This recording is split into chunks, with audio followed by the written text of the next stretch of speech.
Avant de prendre la décision d'acheter sur un site en ligne ou sur une boutique e-commerce, un client passe par plusieurs étapes. D'abord, c'est un parfait inconnu. Ensuite, il devient ce qu'on appelle un prospect et il peut devenir un client fidèle. L'ensemble des étapes par lesquelles il passe pour pouvoir prendre la décision d'acheter chez vous s'appelle un parcours d'achat. Si vous l'accompagnez de la bonne manière sur son parcours d'achat depuis le premier jour où il arrive sur votre site internet, en lui fournissant les bonnes informations dont il a besoin pour prendre sa décision, lui fournissant des détails précis sur ce qui va suivre après qu'il ait réalisé l'opération achetée, lui fournissant un service après achat de qualité, vous pouvez transformer un parfait inconnu qui arrive sur votre site pour la première fois en un client fidélisé. Comment le faire? Eh bien, reste dans cette vidéo car c'est de cela que nous allons parler. Généralement, un client passe par 4 étapes pour pouvoir prendre la décision d'acheter chez vous. Premièrement, c'est la phase de découverte. Deuxièmement, c'est la phase qu'on appelle la phase de considération. Troisièmement, c'est la phase d'achat.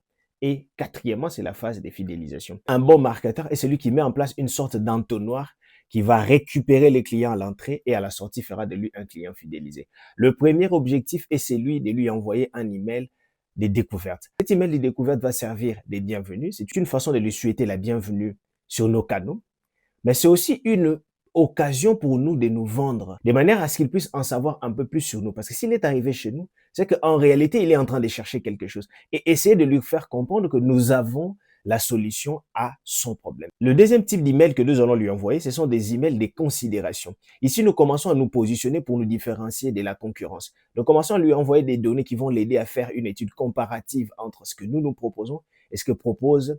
Le troisième type d'email que nous pouvons lui envoyer, ce sont des emails pour lui aider à prendre la décision. Nous l'avons accueilli dans notre site internet, nous lui avons envoyé des emails qui l'ont aidé à nous découvrir. Nous comprenons qu'il a de l'intérêt pour nous. Nous comprenons qu'il a ajouté des éléments dans son panier, mais qu'il n'a pas encore finalisé l'achat. Eh bien, qu'est-ce que nous faisons? Envoyons-lui des emails pour lui rappeler.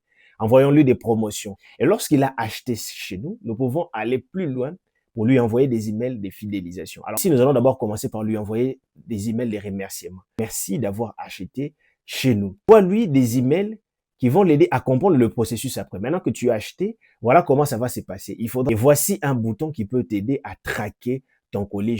Pour aller plus en profondeur sur ces sujets, je t'invite à t'abonner sur notre chaîne YouTube, à t'inscrire via les liens en description sur notre site internet qui se trouve être notre école en ligne. Là-bas, tu trouveras de pépites qui feront de toi un monstre en marketing digital.